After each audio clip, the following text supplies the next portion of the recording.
this could be us. So back to what I was saying. Could be us.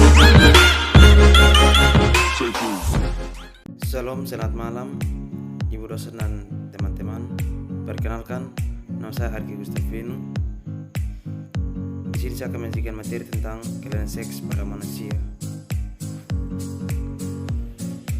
Yang pertama, kelainan seksual pada manusia. Pengertian seks, masalah seksualitas dengan sejumlah variannya tak dapat dipungkiri. Sejumlah fenomena ganjil mengenai ketidaklazimnya dalam hal kecenderungan seksual kerap dijumpai di masyarakat. Semua hal ini tersebut didasari dengan adanya anggapan bahwa hubungan sesama jenis merupakan suatu bentuk penyimpangan seksual yang bisa membawa dampak buruk pada pelaku maupun tatanan sosial masyarakat di lingkungan tempat mereka berada.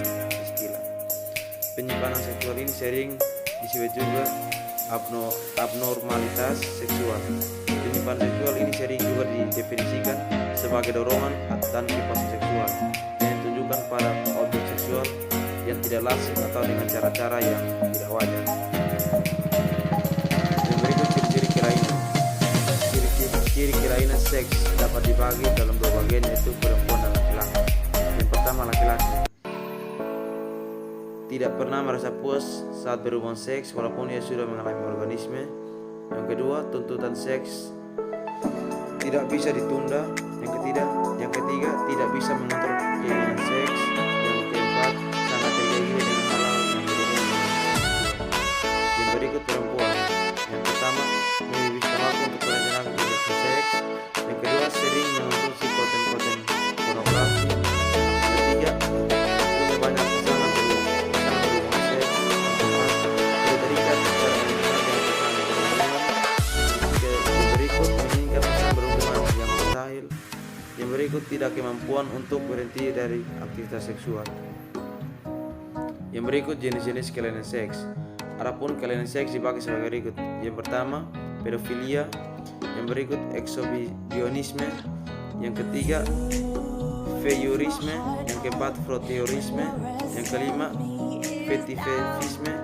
Yang keenam, transvestisme. Yang ketujuh, mesoseksual. Yang kedelapan, sadimeseksual. Yang kesembilan, nekrofilia. Yang kesepuluh, zoofilia. Yang kesebelas, bestiality. Yang berikut penyebab kelainan seks. Berikut penyebab kelainan seks seperti berikut. Yang pertama, faktor hormon. Yang kedua, faktor lingkungan. Yang ketiga, gaya hidup. Yang keempat, pola pikir. Yang kelima, traumatik.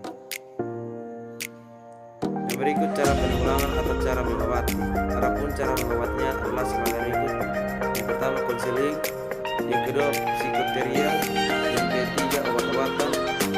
Yang keempat, terapi hormon. Yang kelima, terapi penyelenggaraan dengan keras dan obat-obatan jika penderita juga bermasalah dalam hal tersebut. Yang berikut, reproduksi sel dan organisme. Pertama, pengertian reproduksi sel. Reproduksi sel adalah proses pemperkembangan sejumlah sel dengan cara membela diri, baik pada organisme uniseluler maupun multiseluler. Pembelaan sel pada organisme uniseluler merupakan satu cara bagi organisme untuk melestarikan jenisnya. Sedangkan bagi organisme multiseluler, pembelaan sel menyebabkan pertumbuhan dan perkembangan organisme. Sel yang membela disebut sel induk dan hasil pembelaan disebut sel anak. Yang berikut tujuan reproduksi sel. Adapun tujuan dari reproduksi sel adalah sebagai berikut. Yang pertama, berbanyak sel sehingga terjadi pertumbuhan. Yang kedua, pembentukan sel baru yang berada dari induknya. Yang ketiga, pembentukan sel baru yang tentu lebih mudah dan sama dengan yang sebelumnya. Yang keempat, pembentukan jaringan. Yang kelima, regenerasi sel. Yang keenam, pembentukan individu baru dan lain-lain. Yang berikut jenis-jenis reproduksi sel. Yang pertama, mitosis atau pembelaan langsung. Yang kedua, mitosis atau pembelaan tidak langsung. Mitosis sendiri terdiri atas 4 fase yang terjadi secara berurutan, yaitu profase, metafase, anafase, dan telofase. Yang ketiga, meiosis, yaitu pembelaan tidak langsung.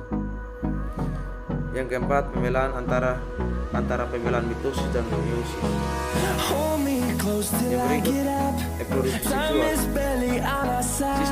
reproduksi manusia biasanya melibatkan fasilitas internal dengan berhubungan seksual. Dalam proses ini, laki-laki memasukkan penis ke dalam vagina dan berejakulasi semen yang mengandung sperma.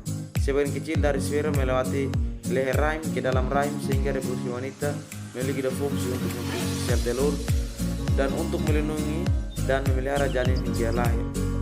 Sistem reproduksi laki-laki memiliki satu fungsi, yaitu untuk produksi dan penyimpanan sperma.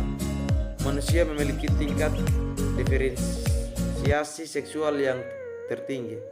Selain perbedaan dan hampir setiap organ reproduksi, ada banyak perbedaan ciri-ciri seksunder yang khas. Yang berikut struktur laki-laki. Struktur laki-laki yang pertama, sistem reproduksi laki-laki. Sistem reproduksi laki-laki adalah sistem yang terletak di luar tubuh dan sekitar punggung laki-laki yang berkontribusi terhadap reproduksi. Fungsi utama langsung dari sistem reproduksi laki-laki adalah untuk menciptakan sperma untuk fasilitasi ovum. Organ-organ reproduksi laki-laki yang utama dikelompokkan ke dalam 3 kategori, yaitu yang pertama untuk memproduksi dan menyimpan sperma atau spermatozoa. Yang kedua, cairan edukasi yang memproduksi kelenjar. Yang ketiga, populasi dan deposisi sperma dalam wanita. Yang berikut, sistem reproduksi wanita. Sistem reproduksi wanita dapat dibagi pertama, yaitu vulva yang mengandung rahim dan menahan janin sedang berkembang, dan ovarium. Payudara terlibat dalam tahap reproduksi pengasuhan. Yang berikut kesimpulan, penyimpangan seksual merupakan salah satu bentuk perilaku yang menyimpang karena melanggar norma-norma yang berlaku. Penyimpangan seksual dapat juga diartikan sebagai bentuk pelanggaran dan perbuatan yang mengabaikan nilai abnorma yang melanggar dan bertentangan atau menyimpang dari aturan-aturan hukum. Sebagian dari tingkah laku itu memang tidak berdampak apa-apa, terutama jika tidak ada akibat fisik atau sosial yang dapat ditimbulkannya. Akan tetapi, pada sebagian perilaku seksual yang lain, dampaknya cukup serius, seperti perubahan bersalah, depresi, marah, dan sebagainya. Sebab-sebab atau faktor-faktor yang menyebabkan terjadinya tingkah laku penyimpangan seksual dalam rumah tangga sakinah itu dapat dikelompokkan karena 3 pengaruh, yaitu pengaruh lingkungan keluarga, pengaruh lingkungan sekolah, dan pengaruh lingkungan masyarakat. Selain itu